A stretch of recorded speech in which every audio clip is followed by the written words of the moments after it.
Msikilizaji, hii ni sehemu ya 15 ambayo ni sehemu ya mwisho katika msimu huu wa kwanza wa simulizi yetu inaitwa Sitaki Kurudi Nilikotoka. Sehemu iliyopita ilikuwa ni sehemu ya 14.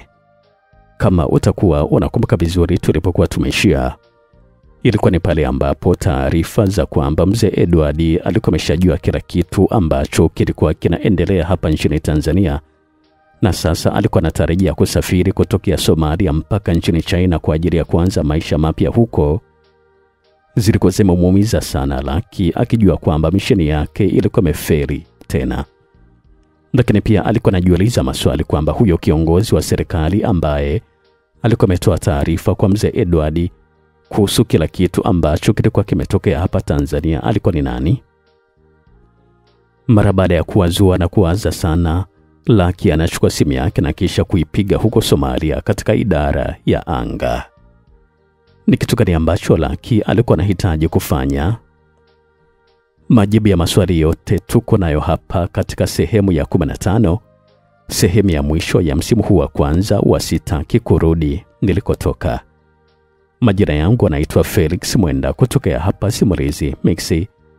Nambari zetu za simu ni 0677 062 012.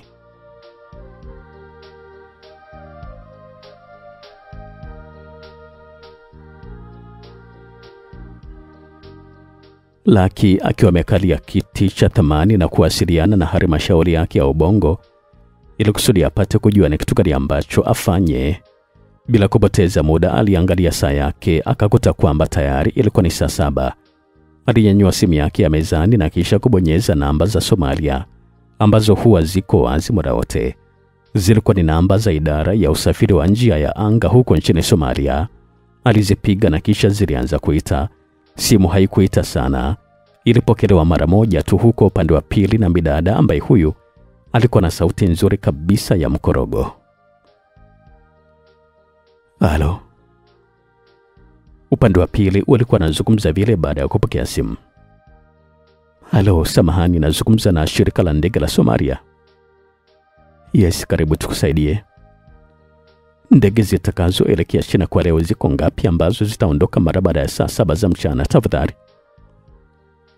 Kuna ndege moja tu ya Air Super Orange itaondoka saa 10:30 za jioni. Itaingia Hong Kong usiku sana kwa masaa ya huko Tanzania. Sawa, nashukuru sana kwa kunifahamisha hilo. Nashukuru sana, karibu sana Somalia. Na wewe karibu sana Tanzania. Asante. Mara baada ya kumaliza kuzungumza Lucky alikata simu. Mara baada ya kujua muda ambao ndege ya Somalia kwenda China ingeanza safari.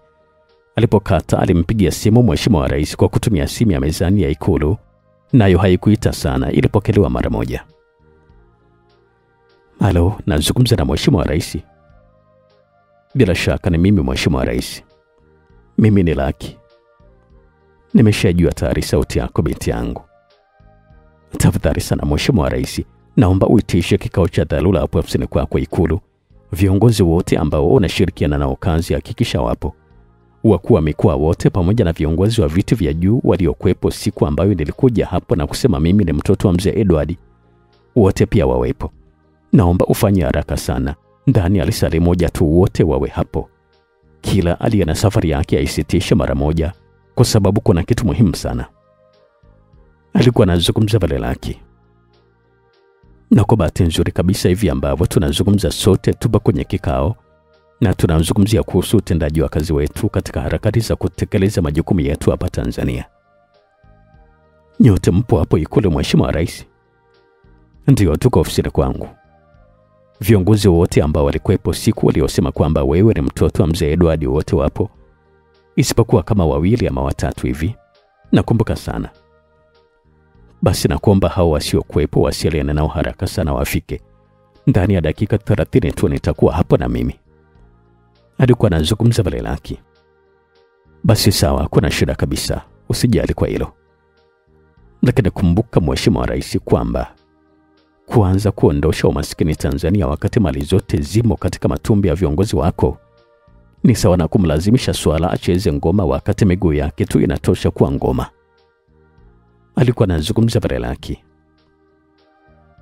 Kwa nini unazungumza kama hivyo binti? Nazungumza hivyo kwa sababu mali zote za serikali na wananchi wasiojiweza zimo katika mikono ya viongozi wa nchi. Sasa ikiwa kiongozi mnamlipa mshahara wa milioni 10 kwa mwezi, lakini utajiri wake ana nyumba zaidi ya 100 hapa Tanzania na magari ya zaidi ya shilingi bilioni 1 kwa thamani, na nyumba moja ujenzi wake ni mabilioni ya pesa. Hizo pesa zote anazitolea wapi kama hatumi ufisadi wa kula mali za umma wakati kazi yake hata miaka 10 serikalini hana? Alikuwa anauliza pale swali Laki. Mheshimiwa Rais swali hilo lilimshika pabaya. Akashindwa kabisa kulijibu. Alikaa kimya tu na kufikiria ili kusudi ajue namna gani atamjibu. Ndipo sasa Laki alichukua maamuzi ya kukata simu na kumwacha Mheshimiwa Rais katika wakati mgumu wa kufikiria. Alipokata aliweka simu yake mezani, akaweka vidole viwili katika mdomo wake na huku alikuwa amepiga 4 na kisha akaingia katika mawazo mazito. Bila shaka kabisa mzee Edward, hujanijua vizuri kabisa mimi ni mtu wa namna gani. Sikatai kabisa kwamba wewe ndio uliwahi kuliwa najua kabla yangu mimi. Lakini nasema wazi kabisa kwamba ni lazima uingie katika mikono yangu. Siwezi kabisa kukubali kukuacha mzima mwanamume uliyofanya juu chini kuyarudisha maisha yangu nyuma kama hivi.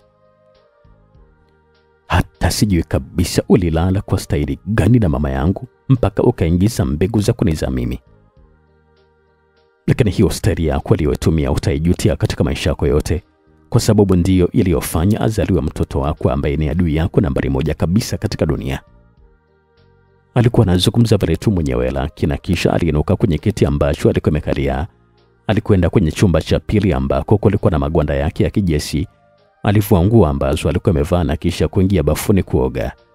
Alipomaliza kuoga akajifuta maji na kisha kuweka sawa nywele zake ambazo zilikuwa ndefu na zilikuwa zimeangukia kwa nyuma. Alivaa magwanda ya jeshi aliyokuwa na heshima sana kambini mpaka mtaani. Yalikuwa ni mavazi yake special ambayo haya alikuwa apendelei kabisa kuyavaa, na alipoyavaa basi hapo ilikuwa ni uhakika kwamba anakwenda kufa mtu ama kupigika mtu kwa kipigo ambacho si kidogo. Toka alipoyavaa siku ambayo alikwenda kuwararua watu ambao walikuwa wamevamia ukumbi wa Mlimani City usiku wa tamasha la wanachuo ambao walikuwa wanatokea katika matatizo, hakuwa amevaa tena mavazi kama haya. Alikuwa ameweka tu kabatini mpaka anapokuja kuyavaa leo. Yalikuwa ni mavazi ambayo yana zaidi ya nyota za heshima kifuani pamoja na mabegani pia. Ilikuwa ni alama nyekundu kuonyesha uhatari wake na cheo chake jeshini. Lilikuwa ni vazi ambalo limetengenezwa kwa madini. Nyota zake zote zilikuwa ni za dhahabu. Mkanda wa kiunoni ukibahatika kuupata tu, basi pesa zake ni nyingi, unakula mpaka unaingia kaburini. Halikuwa ni vazi la kimaskini kama yalivyo mavazi ya wanajeshi wengi wakiolela. Alilitia katika mwili wake na kupendeza. Lilimtoa chicha sana. Kwa mwonekano wa kawaida, mtu kama angekutana naye Laki angesema kwamba alikuwa amelivaa lile vazi kwa sababu ya urembo tu. Sura yake ilikuwa ni nzuri, vazi pia lilikuwa ni nzuri. Mwili wake vile ambavyo ulikuwa haukuonyesha kabisa kama yeye alikuwa ni rafiki wa masuala ya mapigano ama anaweza hata kushika silaha.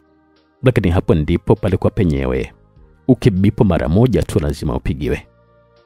Laki alimaliza kuvaa buti ndefu nyeusi ambazo zilikuwa zimetengenezwa kwa chuma chepesi. Alijiangalia kwenye kioo akaona jinsi vile ambavyo alikuwa amependeza. Aliingia tena kabatini na kisha kuchukua bisu na kisha kulichomeka pembeni ya kiatu cha kushoto.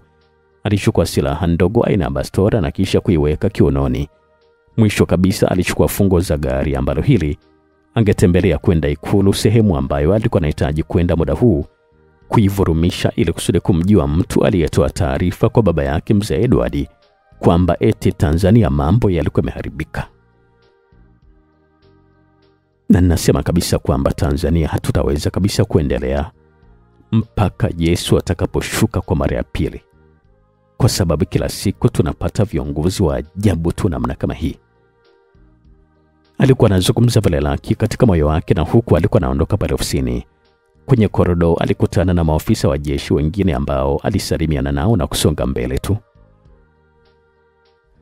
Yaani hata sijui kabisa viongozi wa nchi hii wana akili fupi kiasi gani. Mtu aliyekula kiapo kulitumikia taifa lake, Ndiyo mtu ambaye anatetea maovu yafanyike ili kusudi apate nafasi ya kukuza tumbo lake na familia yake. Kusema kweli kabisa, hilo sijawahi kabisa kuliona katika nchi yoyote ya duniani. Yaani badala ya viongozi kushikana na kuungana waitengeneze nchi, wao wanatofautiana na kuikandamiza nchi. Sasa ndo nini? Hata kama rais mwenyewe ndio atakuwa ni mtu aliyefanya upumbavu wa kutoa taarifa huko Somalia, kama nitagundua kwamba ni yeye, nitamtoa kichwa chake mara moja na mimi nitajamaliza hapo hapo. Alikuwa anazidi kuzungumza vile lake katika moyo wake, na tayari alikuwa ameshafika nje. Aliwasha gari nyeusi ambayo ilikuwa inapendeza kwa muonekano wake wa nje, na kisha alianza safari akiwaacha baadhi ya wanajeshi hapa kambini ambao hawakuwa na cheo kikubwa, wakimpatia heshima pamoja na saluti za kutosha. Lakini pia muda huo Mariamu alikuwa anashuka kwenye bajaji mara baada ya kufika chuo. Kulikuwa na foleni, kitu ambacho kilimfanya achelewe kidogo kufika. Alitoa kiasi cha pesa ambacho kilikuwa kinatakiwa kwa huyo dereva na kisha kuingia getini. Alisalimiana na maaskari wa ulinzi ambao walikuwepo pale getini, akapiga hatua kwenda kule ambako yalikuwepo mabweni.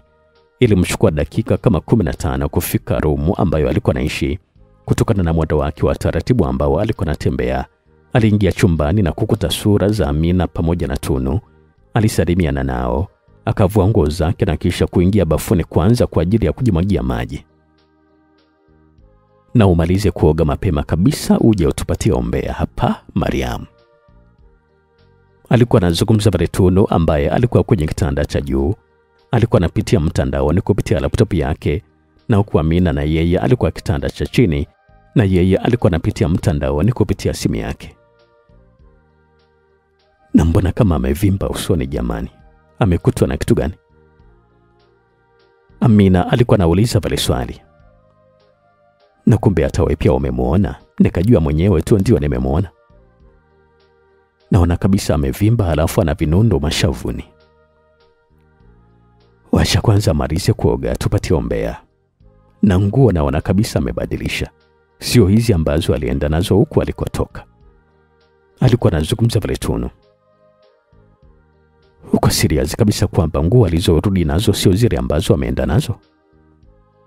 Mtulia bwana, aje mwenyewe kutuhadithia ni kitu gani ambacho kimetokea. Alikuwa anazungumza pale Tunu na kisha alishuka kutokea juu ya kitanda. Alikwenda kwenye henga kuzitazama nguo ambazo Mariamu alikuwa amekuja nazo. Alizigeuza huku na kule na kisha akazinusa. Sio hizi kabisa bwana. Alafu hizi ni mpya kabisa hizi.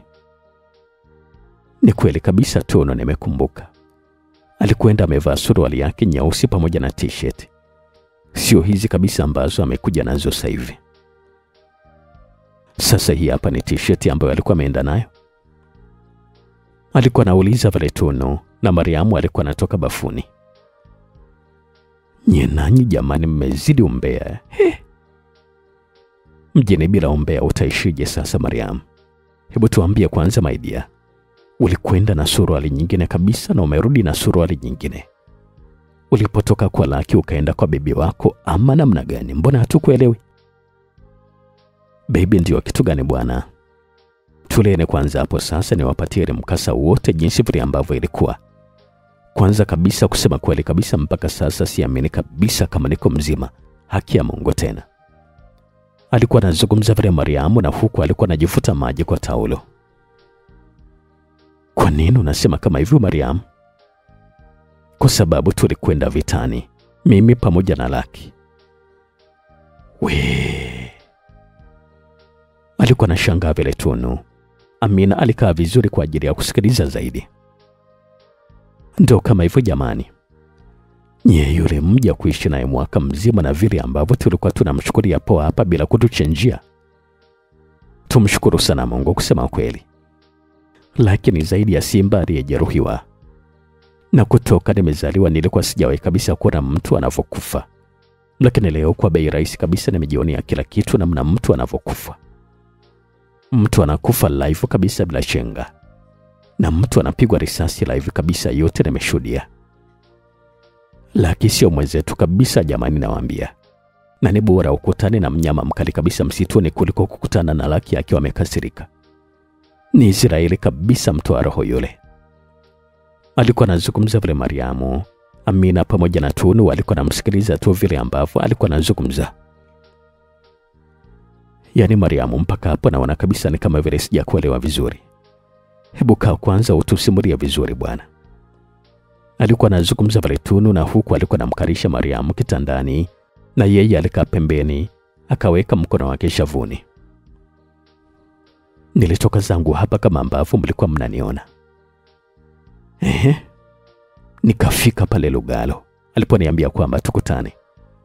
Nafika tu na yeye yumo ndani ya gari. Akaniambia niingie kwenye gari na kisha tukaanza safari. Hapo kumbuka kwamba sijui kabisa tunaelekea wapi. Nikamuuliza swali kwamba kwani wewe lakini mwanajeshi? Na akasema ndio ama. Tulia basi Tunu nikuhadithie mwenyewe, mbona unakuwa na shauku kama mtu mwenye mkojo wa asubuhi? Nakwambia na nyege huyu utafikiri kwamba hajakazwa vizuri na bwana yake. Alikuwa anazungumza vile Amina. Amina, matusi sasa hayo unajua tutachenjiana sasa hivi wenyewe kwa wenyewe hapa. Sasa si utulie mwenzako asimulie mwenyewe. Unakuwa unamuwasho na dakia wa nini? Niache bwana. Kwani huo muwasho ni wa kwangu ama wa kwako? Kaeni kimya basi jamani niwapatie story. Kwanza vipi leo darasani hamjaenda? Bwana we, hebu tupatie story kwanza, mambo ya darasani baadaye. Basi bwana. Nilipomuuliza hivyo akaniambia kwamba hayo mambo ya kwamba yeye ni mwanajeshi ama sio mwanajeshi nitajua baadaye. Kilichopo mbele ni kwamba natakiwa kwenda kumwokoa mama yake pamoja na mzee Mjunile kwa sababu wamekamatwa na watu wabaya. We, mama yake huyu Jennifer ama alikuwa anamzungumzia nani? Jamani Tunu, nitakupitisha ngome unajua Si utulie Tunu, mbona unataka kuondoa uhondo wa story wenyewe? Mwacha simulie mwenyewe bwana. Bibi we, raha ya ngoma ikipigwa basi uamke kucheza. Sio ngoma inapigwa uona shanga tu. Ili kusudi uone raha ya ngoma basi uamshe utingishe. Na kama una kiuno kizito unakula matembele basi ndio ijulikane hapo. Kaeni kimya basi jamani niendelee. Mama yake ni Jennifer huyo ndio. Akasema kwamba kile ambacho anahitaji yeye nimsaidie. Natakiwa kuvaa sura kama ya kwake. Na kisha nikamatwa na hao watu wabaya. Wakati huo yeye akiwa nyuma yangu anakuja. Na kwa sababu wamesema kwamba aende yeye na asiende mtu yoyote ule, basi mimi nikivaa sura yake wataniona kama ni yeye na watanichukua mimi wakijua kwamba ndio yeye. Lakini kabla ya kufanya hivyo sasa yeye atafika pale na kisha kuniokoa kabla wale watu hawajanidhuru. Mungu wangu. Kwa sasa na wewe ukakubali au? Alikuwa anadakia vile Amina. Amina, ulipokuwa unasema kwamba mimi nitulie je? Mbona naona katisha story sasa? Yaishe bwana. Mariamu endelea. Subiri kwanza. Na mimi nataka kujua nawe pia ukakubali alipokuambia hivyo au? Alikuwa anauliza vile swali Tunu. Mimi nilikubali kusema ukweli kabisa. Japo nilikuwa nakubali kishongo upande. Basi kusema kweli kabisa sipati picha ilikuwa vipi vile ambavyo najiweka karibu na kaka Israeli. Ikawaje sasa Mariam? Ni kweli kabisa tulikwenda mpaka Bwana Nyamala huko ndani kabisa. Alikuwa anazungumza vile Mariamu na kisha aliendelea kueleza kila kitu ambavyo vile kilikuwa. Alivyochukuliwa pale Bwana Nyamala mlimani na kisha kupelekwa kwenye ngome ya wale jamaa. Vile ambavyo alifungwa kamba na kuvuliwa nguo zake zote na kutakiwa kubakwa. Jennifer alivyopigwa risasi pamoja na mzee Mjunile na Laki kutokea na kuja kumokoa. Kila kitu alisimulia.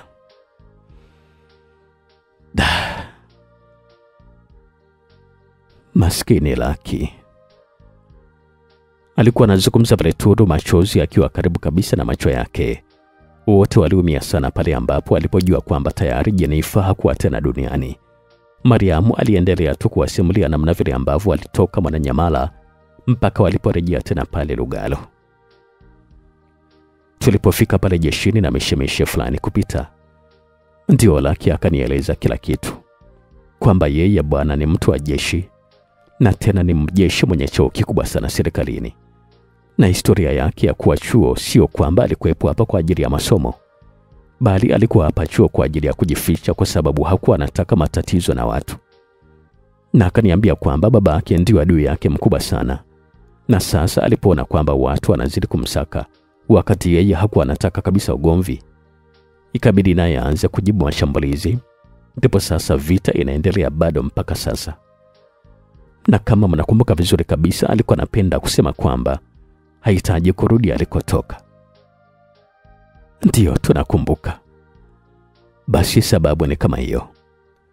Amesema kwamba siku 5 ama 4 mbeleni atakuja hapa chuoni na atawatangazia wanachuo wote yeye ni nani ili kusudi wapate kumjua vizuri.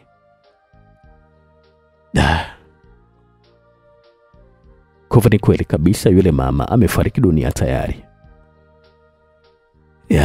Mama yake na Lucky amefariki dunia.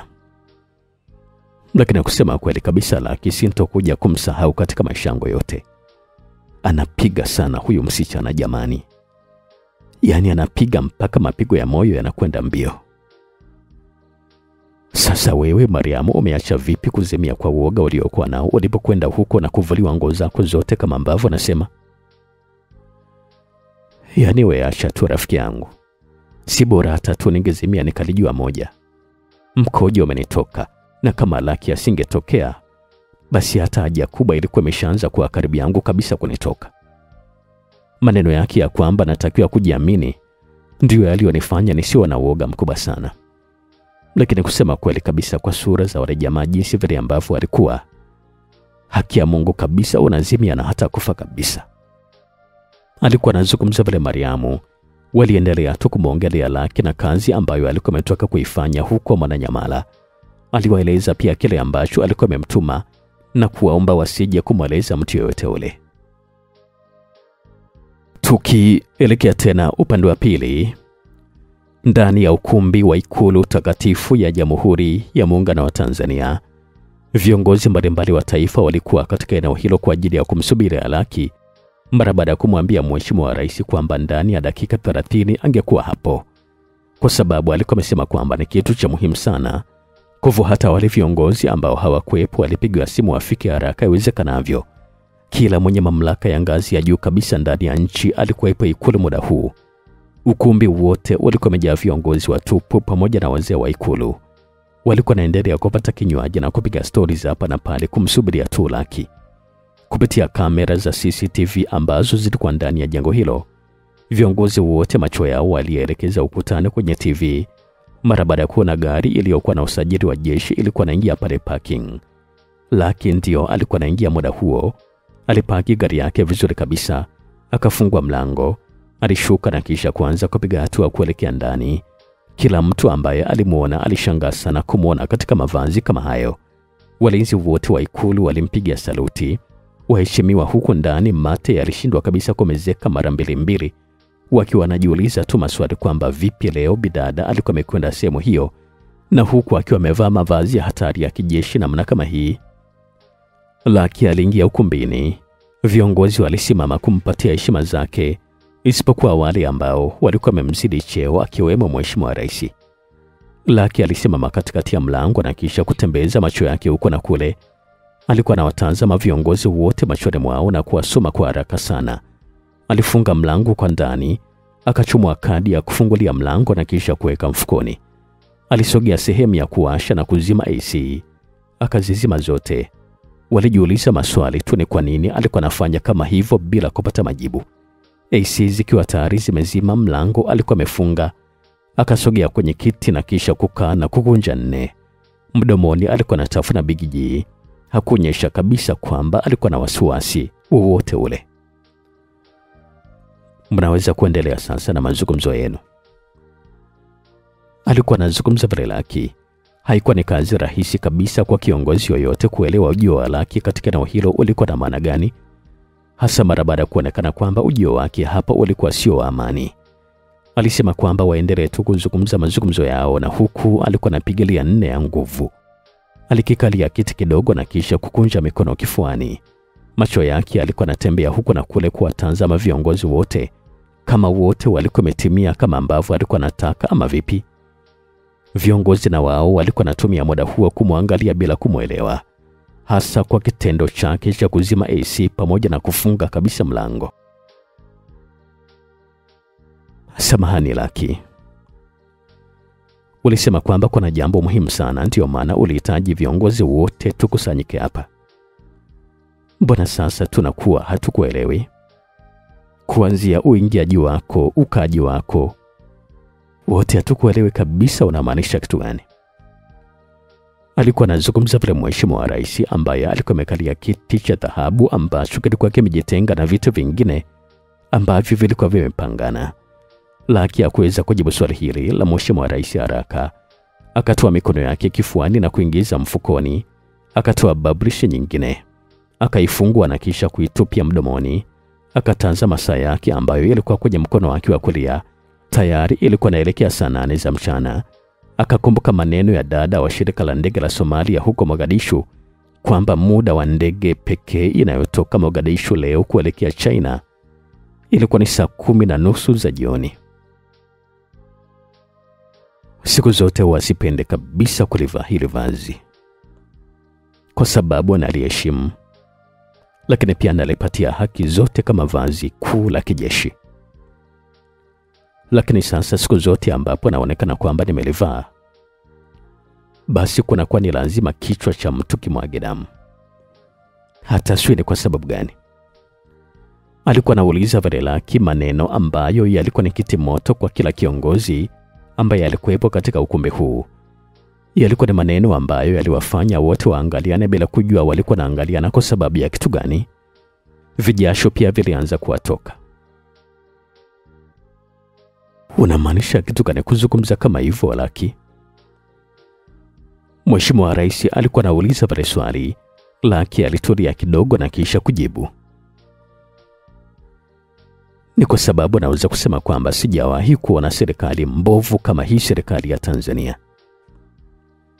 Kwa utendaji kazi uliopo katika hii serikali, sheria inaniruhusu kusema kwamba hii ni serikali ya wajinga, mafisadi, wala rushwa na wanaofinya haki za wananchi huko mtaani ili kusudi wao wazidi kudidimia kutokana na kipato chao badala ya kufanya mbinu za kukuza mahitaji ya wananchi huko mtaani. Alikuwa anazungumza pale Lucky kwa sauti ya juu kidogo. Ilikuwa ni sauti ndogo lakini ilikuwa inapanda na kushuka. Na hicho kilikuwa ni kitisho fulani. Kumbuka kwamba AC zote zilikuwa zimezimwa. Kwa jasho jembamba lilikuwa linawatoka viongozi wote katika ukumbi. Maneno ambayo Lucky alikuwa anazungumza bila kujali yuko wapi yalikuwa ni mazito sana. Kibaya zaidi ni kwamba yalikuwa ni maneno aliyobeba na vitisho, dharau pamoja na kejeli pia. Mheshimiwa Rais akajichekesha kidogo bila kutaka. Mara baada ya kuona mbeleni kulikuwa na kitu kizito, hasa mara baada ya kufikiria kile ambacho Lucky alikuwa anazungumza.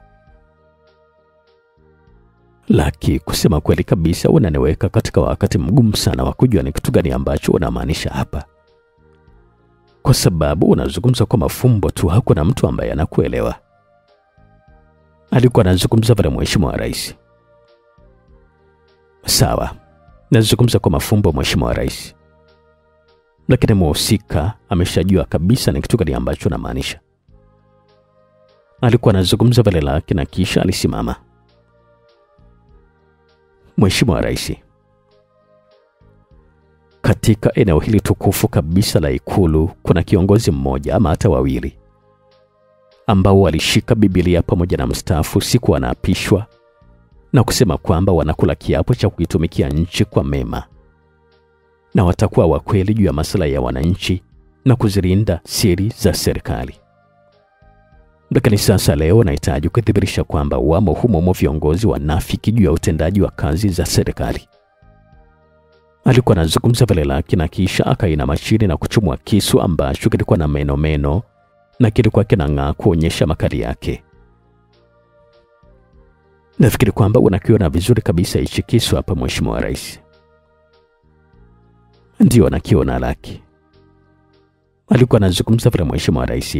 Viongozi wengine wote pia walikuwa natazama. Sasa leo ndio wanahitaji kukuonyesha utofauti uliopo kati yangu na askari wengine wote wa Tanzania. Hiki kisu leo kitahusika katika mauaji ya mmoja kati ya kiongozi wako mkubwa tu hapa ndani, na nyinyi ndio ambao mtahusika na mazishi yake. Kwa hivyo msiogope, kweni na amani kabisa, kwa sababu ulinzi upo wa kutosha. Kile ambacho nafanya na kijua. Kati yenu hapa kuna kiongozi masaa 4 ama 3 yaliyopita ametoa siri kadhaa kwa ajili ya kuikandamiza nchi mara baada ya kupewa kiasi kikubwa sana cha pesa. Alikuwa anazungumza vile laki. Viongozi wote waliingia katika wakati mgumu sana. Viti ambavyo walikuwa wamekalia vilikuwa vinawaka moto, ambao walikuwa hawahusiki kidogo walikuwa ni afadhali. Nyoyo zilikuwa zinajua wazi kabisa kwamba hakuna kitu kibaya ambacho walikuwa wamefanya. Lakini sasa kiongozi ambaye alikuwa anajua kabisa kwamba alikuwa anahusika, kwake ndio yalikuwa ni matatizo. Kinyesi kilikuwa kinagonga box na kurejea ndani. Hakuwa na amani tena. Huenda mwanzo hakuwa anamjua vizuri kabisa Lucky alikuwa ni nani, na ndio maana alikubali kutoa siri za kile ambacho kilikuwa kinaendelea Tanzania kumpatia mzee Edward ambaye alikuwa huko Mogadishu nchini Somalia. Lakini sasa Lucky, huo ni kama unanitia mimi kama rais katika wakati mgumu sana. Alikuwa anauliza vile swali Mheshimiwa Rais. Nahitaji kukupunguzia kazi Mheshimiwa Rais. Nataka nikupunguzia mzigo wa kufanya kazi na mafisadi wa nje kupitia hili ambalo litatokea hapa leo. Na kama kuna mtu mwingine, basi kuanzia hapo ndio atajirekebisha mara moja iwezekanavyo. Tafadhali sana Mheshimiwa Rais, naomba ruhusa yako nifanye kile ambacho nataka kufanya hapa. Alikuwa anazungumza vile Lucky, na sasa alikuwa anapunguza kidogo sauti yake ya ukali. Sawa, nimekuruhusu. Alikuwa anazungumza vile Mheshimiwa Rais. Aliyafikiria sana maneno ambayo Lucky alikuwa anazungumza, akaona yalikuwa ni maneno ya kweli kabisa. Ikiwa jambo ambalo alikuwa anafanya liko sahihi, basi ni kweli kabisa atampunguzia mzigo wa mafisadi walioko serikalini. Kwa sasa rais akamruhusu Lucky afanye kile ambacho alikuwa anataka, ili kusudi apate kumjua huyo mtu ambaye alikuwa anamkusudia. Kabla hajafanya chochote, mara baada ya Mheshimiwa Rais kumpatia nafasi Lucky ya kufanya kile ambacho alikuwa anataka, waziri mkuu ambaye muda wote anakuwa karibu sana na Mheshimiwa Rais kwa ajili ya kupanga mikakati ya kuendesha nchi pamoja na miswada mbalimbali ya wananchi, uzalendo ulimshinda. Akasimama na kisha kuzungumza. Lakini jamani, huo ni uonevu wa kijinsia ambao unataka kufanyika hapa. Inakuwa vipi sasa viongozi wa nchi tunataka kufanywa kama watoto wadogo wakati tuna elimu zetu za kutosha? Alikuwa anazungumza vile na kuuliza swali waziri mkuu, akatulia kidogo na kisha kuendelea kuzungumza. Lucky, kumbuka kwamba hata wewe pia uko chini ya sheria za nchi na sio juu ya sheria. Kipindi tunakuvisha gwanda la jeshi tulikupatia masharti ambayo ulikubaliana nayo. Leo hii unafanya vitu kiholela kana kwamba serikali ni ya baba yako. Kwa nini? Hayo maneno ambayo umezungumza hapa ni sawa tu na kuwadhalilisha viongozi wa nchi. Nimekaa tu hapa na kusikiliza kwa muda mrefu unavyozungumza, lakini mimi kama kiongozi mkubwa wa nchi sikubaliani kabisa na jambo hili. Ndio, Mheshimiwa Rais amekupatia ruhusa ya kufanya kile ambacho unataka, lakini nadhani kwamba hajatumia fikra ndefu ya uelewa. Hajafikiria kabisa Mheshimiwa Rais. Je, kama unataka kuwachinja viongozi wa serikali hapa, na kisu ambacho uko nacho mkononi ni cha kazi gani? Tutajua vipi kuhusu afya yako kama una malaria? Je, na vipi kama akili zako haziko sawa? Umetoka kusema kwamba hii ni serikali ya wajinga. Tusikuba kama hilo, nani atakubaliana nalo Lucky? Wewe ni mtoto mdogo sana katika sheria, na tunakuheshimu serikalini ndio, kwa sababu umetusaidia sana katika jeshi. Lakini msaada wako sasa usitaki kuutumia vibaya.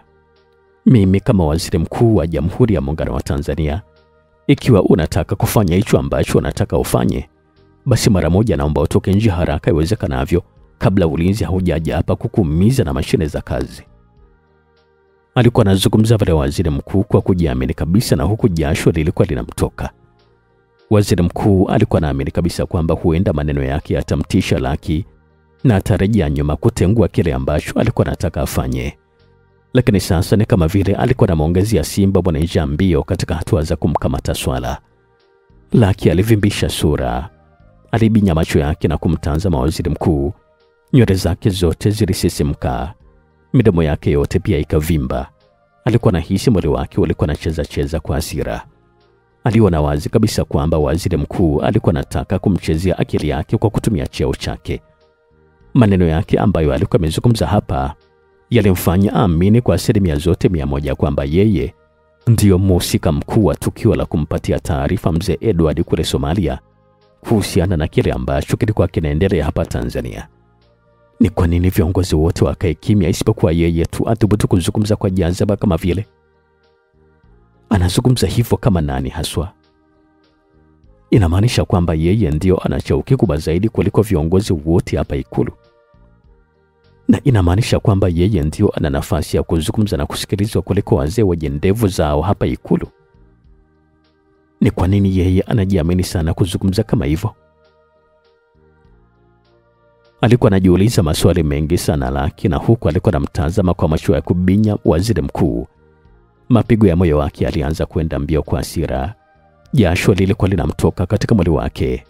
Alikuwa anaendelea kumtazama tu waziri mkuu na kumsoma ili kusudi apate kumjua kisaikolojia kwamba maneno ambayo alikuwa amezungumza kama kiongozi wa taifa, ama alikuwa amezungumza ili kusudi kutetea ugali wake usiingie mchanga. Alikuwa amezungumza kwa maslahi ya umma mara baada ya kuona rais alikuwa ana sauti, ama alikuwa amezungumza kwa sababu alikuwa anakwepa aibu ambayo ingemkuta mbele za wenzake hapa. Mheshimiwa Waziri Mkuu, je, wewe ndio kiongozi mkubwa kuliko viongozi wote hapa Ikulu? Alikuwa anauliza bali swali Lucky. Tayari mdomo wake ulikuwa ni mzito sana kuzungumza kutokana na hasira ambazo alikuwa nazo. Siku zote huwa hahitaji kabisa kukosolewa akiwa anafanya jambo lake. Inapotokea mbwa kama huyu anajifanya anajua kuliko yeye, alafu anaropoka tu, basi huwa anachukia mara mbili zaidi. Nimekuamrisha kwamba utoke mara moja katika ukumbi wa Ikulu kama hauna jambo lingine la kuzungumza ama hauna jambo lingine la kufanya zaidi ya hilo. Sisi umeshasema kwamba ni wajinga. Serikali yetu umeshasema kwamba ni serikali ya mafisadi. Hakuna mtu yote anayeweza kuvumilia matusi kama hayo, na huenda kila mtu akawa ameogopa sauti yako aliyoitoa hapa. Lakini mimi kama waziri mkuu na kuomba utoke mara moja haraka vile ambavyo inawezekana. Cheo changu na uwezo wangu vinaniruhusu kufanya chochote kile. Hauna kabisa sauti juu ya sheria kutoka ndani kwa usalama wako. Alikuwa anazungumza vile waziri mkuu. Nimekuuliza swali jepesi sana Mheshimiwa Waziri Mkuu. Je, wewe ndio kiongozi mkubwa kuliko viongozi wote hapa ndani?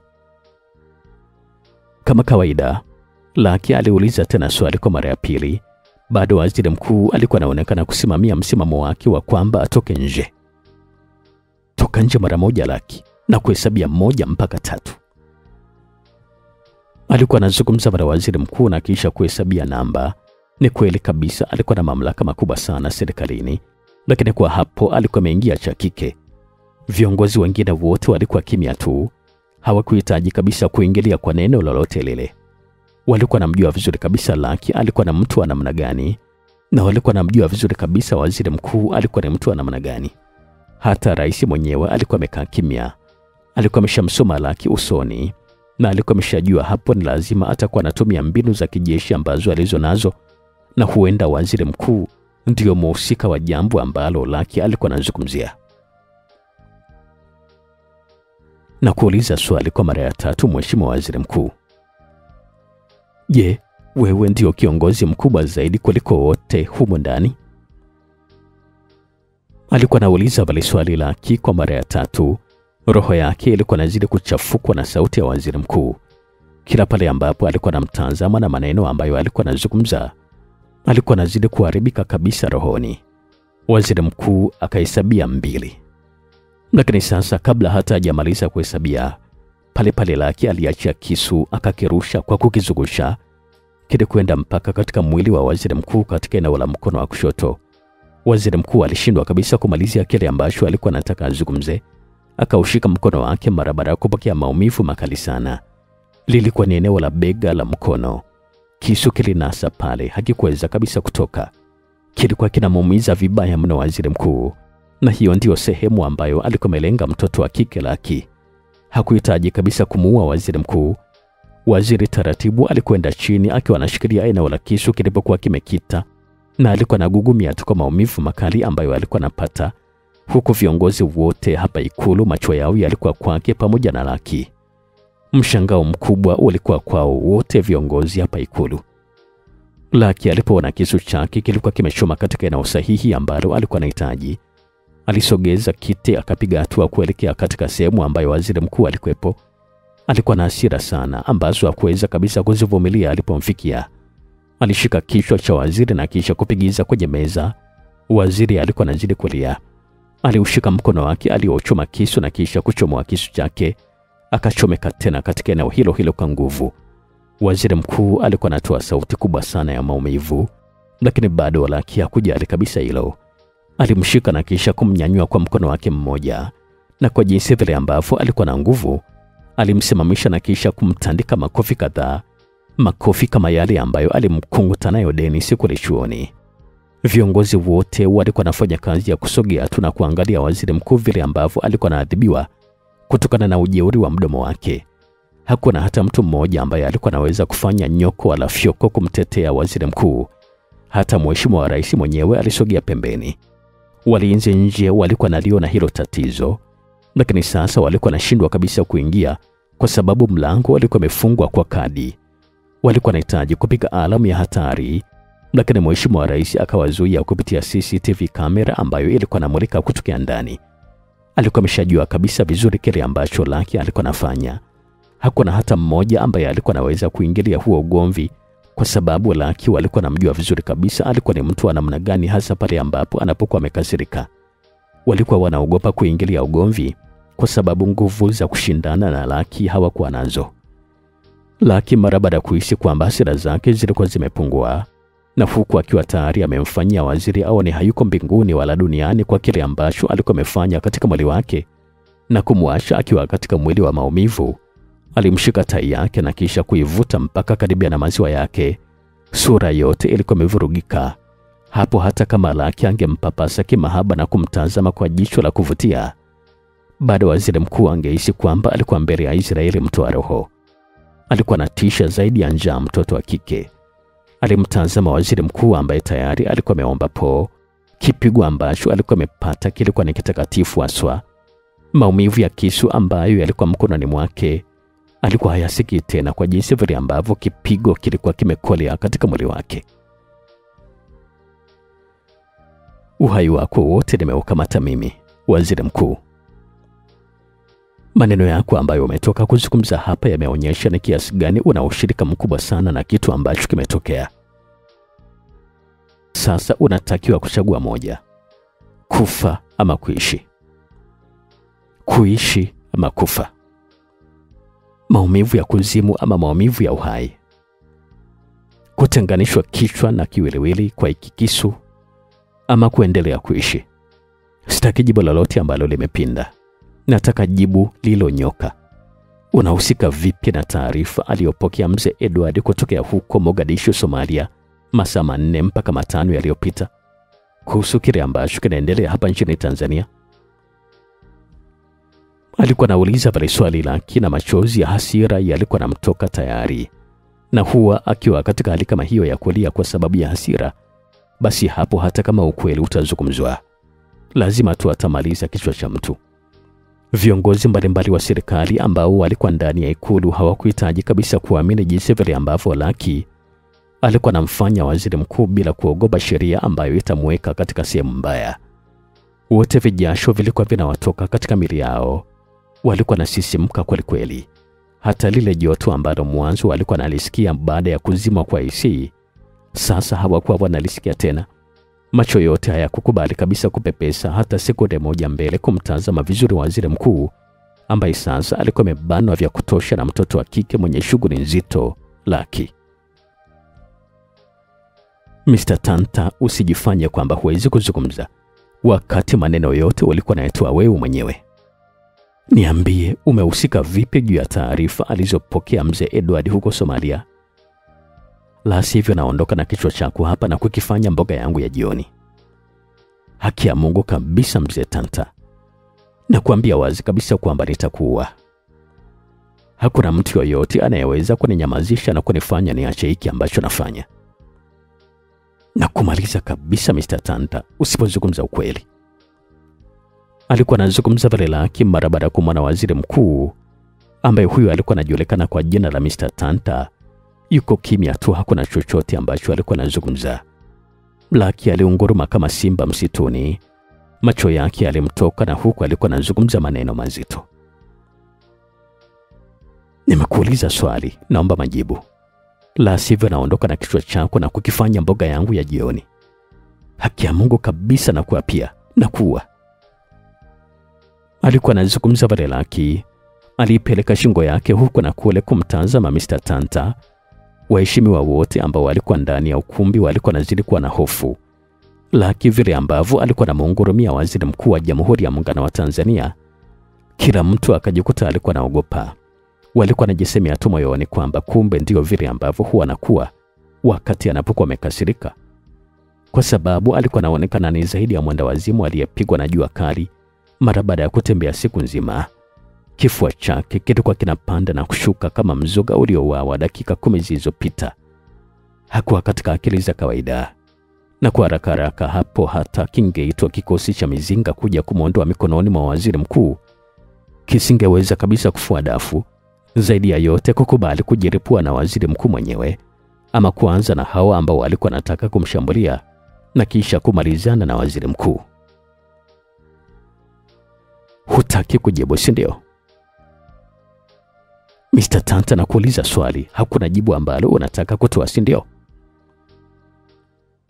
Alikuwa nafoka vile laki mara mbili mpaka kila mtu ambaye alikuwepo katika huu ukumbi akastuka kutokana na sauti yake kupayuka sana. Mr. Tanta, waziri mkuu wa Jamhuri ya Muungano wa Tanzania, alikuwa amelegea tu kuanzia kichwa mpaka mwili. Damu pia zilikuwa zinamtoka kila kona ya viungo vya mwili wake. Laki hakuwa na masiara tena. Kisu kilikuwa katika mkono wake. Alimtazama waziri mkuu ambaye alikuwa nagoma kabisa kujibu swali baada ya kuulizwa hadi mara 3. Alishikilia kisu chake vizuri na kisha akautazama mkono wa kulia wa waziri mkuu vile ambavyo ulikuwa umekana vidole vyake. Chini kwa chini aliushika na kisha kubinya na kisu akakata kidole cha kati. Ilikuwa ni adhabu nyingine kali sana kwa waziri mkuu. Kidole kilikatwa na kisha kuanguka chini. Maumivu yakauzidi mwili wake. Akautazama mkono wake vile ambavyo ulikuwa umebakia na vidole 4 bila kutarajia. Aliushikilia juu kwa juu kutokana na maumivu makali ambayo alikuwa anapitia. Na nasema kabisa kwamba bado maumivu hayajakukolea Mr. Tanta. Na ndio maana huko tayari kuzungumza. Alikuwa anazungumza vile laki, na huku alikuwa anacheka kama zombi aliyetafuta damu ya binadamu siku nzima bila kuipata. Alimuita waziri mkuu kwa herufi kubwa na kisha akarudia tena kuzungumza. Ninataka uniambie unahusika vipi na taarifa aliyopokea mzee Edward huko Mogadishu, Somalia, kabla sijamaliza kidole chako kingine cha pili. Alikuwa anazungumza vile laki, na huku alikuwa anamtazama kwa uchungu sana waziri mkuu. Hasira ambazo laki alikuwa nazo zilikuwa zimepitiliza. Viongozi wengine pamoja na mheshimiwa rais hawakuwa na chochote cha kumtetea waziri mkuu juu ya adhabu ambayo alikuwa anapewa. Walikuwa ni watu wa kutazama tu kile ambacho kilikuwa kinaendelea. Na viongozi wengine ambao pia walikuwa na tabia za ufisadi serikalini walianza kusalimu amri na kukoma kabisa ufisadi kabla mambo hayajawakuta. Mara baada ya kuona kwamba bado waziri mkuu alikuwa anaendelea kuwa kimya tu, laki alisimamisha kisu chake kuhitaji kukata kidole kingine. Mr. Tanta alimuona vile ambavyo alikuwa anataka afanye na akamwomba asifanye hivyo kwa sababu alikuwa tayari kuzungumza. Nipo tayari kuzungumza, lakini sasa naomba kwanza nipatie maji kwa sababu koo langu limekauka. Alikuwa anazungumza vile kwa shida sana Mr. Tanta. Ilikuwa inaonyesha wazi kabisa kwamba sauti yake ilikuwa inatoka kwa maumivu makali. Na sio maji tu, hata kama ukihitaji pombe utapewa, muhimu ni kuzungumza tu kila kitu. Alikuwa anazungumza vile Laki. Ni kweli kabisa yalichukuliwa maji kwenye glasi na kisha kupewa waziri mkuu anywe. Kunywa mwenyewe ilikuwa ni ngumu sana. Ikabidi Laki mwenyewe ndio amnyweshe maji. Maji mengi yalikuwa yanamwagika chini. Ni machache tu ndio yaliingia mdomoni mwake. Alipomaliza kunywa alishusha kichwa chini na kukilegeza, na huku alikuwa anashia pumzi ndefu mno. Laki alikiinua kichwa chake waziri mkuu na kumwambia kwamba asitake kumuigizia wakati hawakuwa katika ukumbi wa sanaa. Na uache kabisa kuniigizia waziri mkuu, kwa sababu utaniingiza katika hasira nyingine zaidi. Nataka kujua ni nini umezungumza na mzee Edward ambaye yuko Mogadishu, Somalia. La sivyo sintaondoka tena na kidole chako, bali nitaondoka na kichwa chako, Mr. Tanta. Alikuwa anazungumza vile Laki. Sawa, nazungumza. Ni kweli kabisa nilizungumza na mzee Edward leo. Alikuwa anazungumza vile waziri mkuu. Alikubali kile ambacho Laki alikuwa anahisi. Laki alikuwa anahisi kuchanganyikiwa alipoambiwa hivyo. Alikunjua sura yake kidogo, na sasa ilikuwa ni afadhali ili kusudi apate kumsikiliza vizuri. Viongozi wengine wa serikali nao walishangaa sana maneno ambayo waziri mkuu alikuwa anazungumza. Kiongozi ambaye alikuwa na madaraka makubwa mno katika kusimamia taifa kukubali kwamba ni kweli kabisa eti alikuwa amezungumza na mzee Edward, mzee ambaye alikuwa anajulikana sana serikalini, na huku akikumbuka maneno ya Laki kwamba mzee Edward alikuwa ni mtu aliyejivisha ngozi ya kondoo wakati alikuwa ni chui. Yaliwafanya wajiulize maswali kwamba ni vipi kiongozi anakubali kuzungumza na huyo mzee wakati inasemekana kwamba alikuwa ni mtu mbaya. Sasa nahitaji uzungumze kila kitu. Usitake kabisa kunitania Mr. Tanta. Alikuwa anazungumza vile Laki. Ndio, nazungumza, niachilie tu tafadhali, nazungumza. Alikuwa anazungumza vile waziri mkuu, na huku alikuwa anaomba kuashiriwa tai yake ambayo bado ilikuwa imeshikiliwa kwa kukabwa muda wote. Uko tayari kuzungumza ama haupo tayari kuzungumza? Nipo tayari kuzungumza. Nipo tayari. Mara baada ya wewe kuja hapa na kutuambia kwamba mzee Edward alikuwa ni baba yako, kuna vitu vibaya alikuwa anafanya, alafu wewe ndio ulikuwa unafuatilia kila kitu. Nilimpigia simu na kisha kumwambia habari zote ili kusudi anipatie kiasi kirefu cha pesa. Na ni kweli kabisa, mara baada kumweleza kila kitu akaniingizia shilingi milioni 50 katika akaunti yangu ya benki. Alikuwa anazungumza vile waziri mkuu kwa sauti ambayo ilikuwa na maumivu makali. Ni vitu gani ambavyo ulimwambia mzee Edward? Kikubwa ambacho nilimwambia ni kwamba asirejee kabisa hapa Tanzania, kwa sababu jina lake limeshachafuka, na akirejea tu atauliwa na binti yake. Alikuwa anazungumza vile waziri mkuu. Maneno hayo yalikuwa yanazidi kumchafua sana Laki. Alivimbisha uso wake upya. Alikuwa anatamani kummeza mzima waziri mkuu. Kwa sasa waziri mkuu, kwa sababu ya pesa ndio uko tayari kwa lolote, si ndio, bila hata kutazama maslahi ya nchi yako? Hapana. Naomba nisamehe tafadhali sana. Niko tayari hata kujiuzuru nafasi ya waziri mkuu, kwa sababu najua wazi kabisa kwamba nimeitia doa serikali yangu. Tafadhali sana nisamehe. Alikuwa anazungumza vile waziri mkuu. Viongozi wote muda huo walikuwa katika dimbo la mshangao lisilokuwa na kikomo. Wengine walishavua hadi miwani kwa mshangao. Na kuuliza tena swali kwamba kwa ajili ya pesa ndio wewe kama waziri mkuu unakuwa tayari kuisaliti nchi yako mwenyewe? Hapana. Kwa ajili ya pesa uko tayari kumuuza hata mama yako mzazi, si ndio manake? Alikuwa anauliza tena swali Laki, na kila pale ambapo alikuwa anauliza swali ndivyo mashetani yake kichwani alikuwa anazidi kumpanda. Waziri mkuu alikuwa kimya tu. Kwa sababu ya pesa ndio uko tayari hata kuuza roho yako, si ndio? Nahitaji simu yako ya mkononi uliotumia kumpigia mzee Edward. Alikuwa anazungumza vile Laki. Waziri mkuu alipapasa mfukoni mwake kwa mkono wake wa kushoto. Alitoa simu yake na kisha kumpatia Lucky. Nambari yake ipo, si ndio? Ndio, ipo humo. Alikuwa anazungumza pale waziri mkuu kwa sauti finyu kabisa. Alikuwa anajua kwamba Lucky mpaka kuulizia simu atakuwa tayari amemsamehe pengine na mambo yatakuwa yamekwisha. Lucky alifungua simu hiyo na kisha kutazama upande wa simu ambazo zilikuwa zimetoka, kama kuna namba yoyote ambayo ilikuwa natoka Somalia ama kuingia. Ni kweli kabisa, alikuta kulikuwa na namba moja tu. Akajua kwamba moja kwa moja hiyo itakuwa ni namba aliyotumia kuwasiliana na mzee Edward. Alifunga simu na kisha kumtazama waziri mkuu.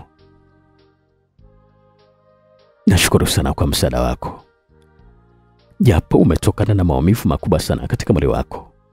Na siku nyingine ukiulizwa swali, basi jibu mara moja kabla hujakutwa na maumivu. Hebu tazama sasa, unakwenda kuishi ukiwa kilema. Huu ni shida hiyo? Alikuwa anauliza pale swali lake kwa sauti ya taratibu ambayo haikuonekana kabisa kuwa na jazba. Viongozi hawa wote sasa wanakutazama kwa wasiwasi. Kibaya zaidi ni kwamba ukiendelea kuishi, basi hata kizazi chako chote kitakuja kuwa ni cha ufisadi tu, kwa sababu tayari baba yao ni Concord. Kama uliweza kupewa shilingi milioni 50 ili kusudi uzungumze maneno yasiyozidi 80 kwa ajili ya kuiweka nchi yako sehemu mbaya, basi mimi nataka nikupatia shilingi milioni 200 ili kusudi niondoke na roho yako kabisa, Mr. Tanta. Alikuwa anazungumza pale Lucky. Waziri mkuu macho alimtoka. Mheshimiwa Rais naye alishtuka sana kusikia hivyo. Alikuwa anajiuliza tu kwamba ina maana kwamba alikuwa anataka kuua mtu ofisini kwake. Viongozi wa ngazi za juu kabisa waliokuwepo hapa na wao walipata presha ya ghafla. Mwanzo alikuwa anajua kwamba labda Lucky alikuwa anamwacha waziri mkuu mara baada ya kujua kila kitu, na kumbe mpaka roho yake alikuwa anaitaka. Ndio, haina haja ya kushtuka sana, kwa sababu kama nikikuacha hai utakuja tena kurudia makosa. Na ukizaa mtoto kwa sababu damu yako ni ya kifisadi, basi naye atakuja kuwa fisadi vile vile. Bora hata nikuondoe. Na kama una mtoto akue ama aishi akiwa yatima, nafikiri kwamba atajifunza mambo mengi sana kupitia uyatima wake. Alikuwa anazungumza pale Lucky. Waziri mkuu alipojua kwamba kifo ndio kiko mbele yake, alikuwa anachanganyikiwa. Alimtazama Lucky na kumhitaji amsamehe kwa sababu hatuweza kurejea tena kosa. Alimgeukia na Mheshimiwa Rais. Alimtaka amwombee msamaha kwa Lucky kwa sababu hatorudia tena kosa. Mheshimiwa Rais alikuwa hoi tu na kijasho kilikuwa kinamtoka. Asingeweza kuzungumza jambo lolote mbele ya Lucky. Waziri mkuu alimgeukia mkuu wa majeshi yote ya Tanzania. Akamtaka azungumze jambo la Lucky ambaye yuko chini ya himaya yake ya kijeshi, asifanye kile ambacho alikuwa anataka kufanya. Lakini sasa mkuu wa majeshi mwenyewe alionekana kwamba hana lolote la kuzungumza. Waziri mkuu aligeuka kituko kwenye ofisi hizi za Mheshimiwa Rais, na mwisho wa yote akiwa anajaribu kumgeukia Lucky amwombe msamaha. Alipoona kwamba hakuwa na mtu yeyote wa kumtetea, alikutana na bastora ikiwa kwenye paji la uso wake kwa ajili ya kummaliza. Lucky hakuona kabisa umuhimu wa kumbakisha kiongozi kama huyu duniani. Japo ilikuwa ni hujuma kubwa sana serikalini kumuua waziri mkuu wa nchi, lakini kwa sababu alikuwa mbele ya viongozi wote wakubwa wa nchi hakutetereka. Alikuwa anajua wazi kabisa kwamba kwa sababu alikuwa ameona machafu ya waziri mkuu ambayo alikuwa ameyafanya, basi watakuwa na majibu ya kujibu mbele ya sheria ya vyombo vya dola katika ngazi za nje. Lucky alibonyeza sehemu ya kufyatulia risasi na huko macho yake hakuwa na pepesa. Bila chembe ya huruma alimnyuka risasi ya paji la uso wa waziri mkuu wa Jamhuri ya Muungano wa Tanzania, na huku rais pamoja na viongozi wengine walikuwa ni watazamaji. Risasi moja ilitosha kumwangusha chini waziri mkuu, lakini alimuongezea risasi ya pili na ya tatu mpaka alipohisi kwamba zinatosha katika moyo wake. Waziri mkuu alianguka chini kama gogo. Ubongo wake ulikuwa haumo kabisa kichwani. Alikufa kifo kibaya sana mheshimiwa. Kifo ambacho hakuwa ametegemea kabisa kumkuta mtu mkubwa kama yeye. Alikuwa anajivunia cheo chake, akajua kwamba hakuwa na mtu yeyote wa kumgusa ndani ya serikali. Lakini leo alikuwa anakutana na kichwa kibovu kaunta wa jeshi mwenye maamuzi yake mkononi. Hatimaye akamfanya kile ambacho anataka, mbele ya viongozi wote wa serikali hapa Ikulu. Akarejesha silaha yake katika eneo husika. Aliwatazama viongozi wengine na kisha kupiga hatua kadhaa mpaka kwenda kuwasha AC. Hewa safi ikaanza kuingia. Aliwatazama tena viongozi na kisha kupiga hatua nyingine mpaka mlangoni. Alitoa kadi ya fungua mkononi mwake, akaiweka mlangoni. Mlango ukafunguka. Tayari alikuwa kwa ajili ya kuondoka bila kupoteza muda, ili kusudi kwenda kufanya kile ambacho alikuwa anahitaji kufanya. Kabla hajatoka aligeuka na kisha kuwatazama viongozi wote na kisha akazungumza. Najua vizuri kabisa kwamba kuna viongozi wengine wana ufisadi mkubwa tu ndani ya serikali. Hawatosheki kabisa na kile ambacho serikali inawalipa. Wanatumia njia za shortcut kudhulumu mali za serikali. Sasa hili ni onyo.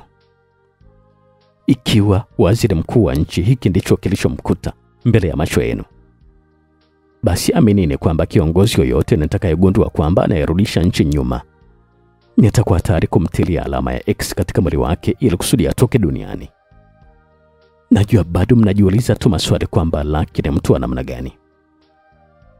Mtamjua mbeleni.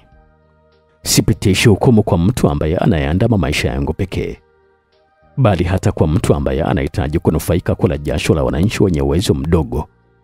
Anafuja mali za serikali bila kuwa na huruma, na inapita naye. Waziri mkuu ndio mwangalizi wa haki zote za kibinadamu katika nchi. Kabla jambo lolote halijafika mezani kwa Mheshimiwa Rais, linapita kwake kama waziri wa nchi. Hivi ni kweli kabisa nchi itakwenda vipi mbele ikiwa waziri mkuu yuko tayari kuuza nchi na kukaribisha maadui wasioipenda Tanzania kwa pesa shilingi milioni 50 tu? Singeli kabisa maisha ya viongozi. Lakini nasema kabisa kwamba kiongozi yoyote fisadi atakayepita mbele ya macho yangu, lazima tunemalizane naye. Alikuwa anazungumza vile Lucky, na huku machozi yalikuwa karibu sana na macho yake kwa jinsi vile ambavyo alikuwa anazungumza kwa hisia. Ushujaa ambao alikuwa nao ndio waliofanya asitetemeke mpaka mwisho wa mazungumzo yake. Aliahidi kwamba atakuwa karibu na Mheshimiwa Rais ikiwa viongozi wenyewe kazi ndio hiyo, kufanya ufisadi na kuiuza nchi tena kwa bei ndogo kabisa. Akasema kwamba alikuwa na mambo mengi ya kufanya ili kusudi kuyaweka sawa maisha yake kabla ya mbeleni kuja kuhadithia kwa nini yuko hivyo alivyo leo. Alipomaliza kuzungumza Lucky aligeuka na kisha kufungua mlango na kutoka zake nje. Alifika kwenye gari na kisha alifungua na kuingia ndani. Aliwasha gari kwa ajili ya kuanza safari. Walinzi pamoja na maskari mbalimbali wa Ikulu walishakiona kile ambacho Lucky alikuwa amefanya ndani, lakini hakuna mtu yoyote ambaye alikuwa anaweza kumuuliza chochote wala hata kumzuia asitoke. Ilikuwa ni zaidi ya mbabe ambaye alikuwa ameshirikana na majeshi yote, na kwa sababu alikuwa amewazidi cheo, walimpatia saruti ya heshima yake. Geti ni kweli kabisa lilifunguliwa na Lucky alipita na kuondoka zake.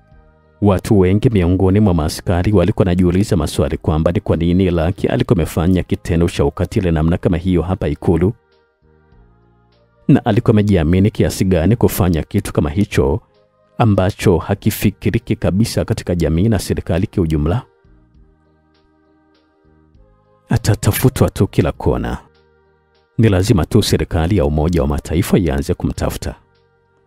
Itaingilia kati na kisha kutoa majeshi yake kutoka huko katika nchi nyinginezo kwa ajili ya kumsaka. Hawataweza kabisa kumwacha kwa ukatili mkubwa kama huu ambao wanaofanya. Alikuwa anasikika mlinzi mmoja wa Ikulu alikuwa anazungumza vile kuwaelekezea wenzake. Hali ya hatari ilijongea. Wingu jeusi likatanda. Lucky alikuwa anasonga mbele tu. Alikuwa anauendesha vilivyo kabisa mchuma ambao alikuwa anauongoza yeye mwenyewe kusudi mpeleke sehemu ambayo alikuwa anahitaji kwenda. Huku nyuma ofisi za rais aliziacha katika wakati mgumu sana. Mwili wa waziri mkuu wa Jamhuri ya Muungano wa Tanzania ulikuwa chini tu umelala. Damu taratibu zilikuwa zinaendelea kumwagika. Waziri mkuu alikuwa ameshatoka duniani na kuelekea mbinguni, licha ya kwamba alikuwa na afya nzuri kabisa ndani ya nusu saa tu iliyopita. Pamoja na mali zote ambazo alikuwa nazo, magunia kwa magunia, lakini alikuwa amekwenda na maji. Msikilizaji, Na huu ndio mwisho kabisa wa msimu huu wa kwanza wa simulizi yetu inaitwa Sitaki Kurudi Nilikotoka. Maswali ambayo tunajiuliza hapa ni kwamba Lucky anajua vizuri kabisa kwamba baba yake mzee Edward alikuwa anatoka Mogadishu, Somalia saa 10:30 za jioni kuelekea China. Na kama ataruhusu hiyo safari iweze kufanikiwa, basi ni wazi kabisa kwamba kumpata tena baba yake itakuwa ni ngumu sana. Na kama mwenyewe anavyosema kwamba maisha yake hayawezi kutulia kama tu baba yake ataendelea kuwa hai. Ni kitu gani ambacho Lucky atafanya kumpata baba yake mzee Edward? Sehemu ijayo itakuwa ni sehemu ya kwanza katika msimu wa pili.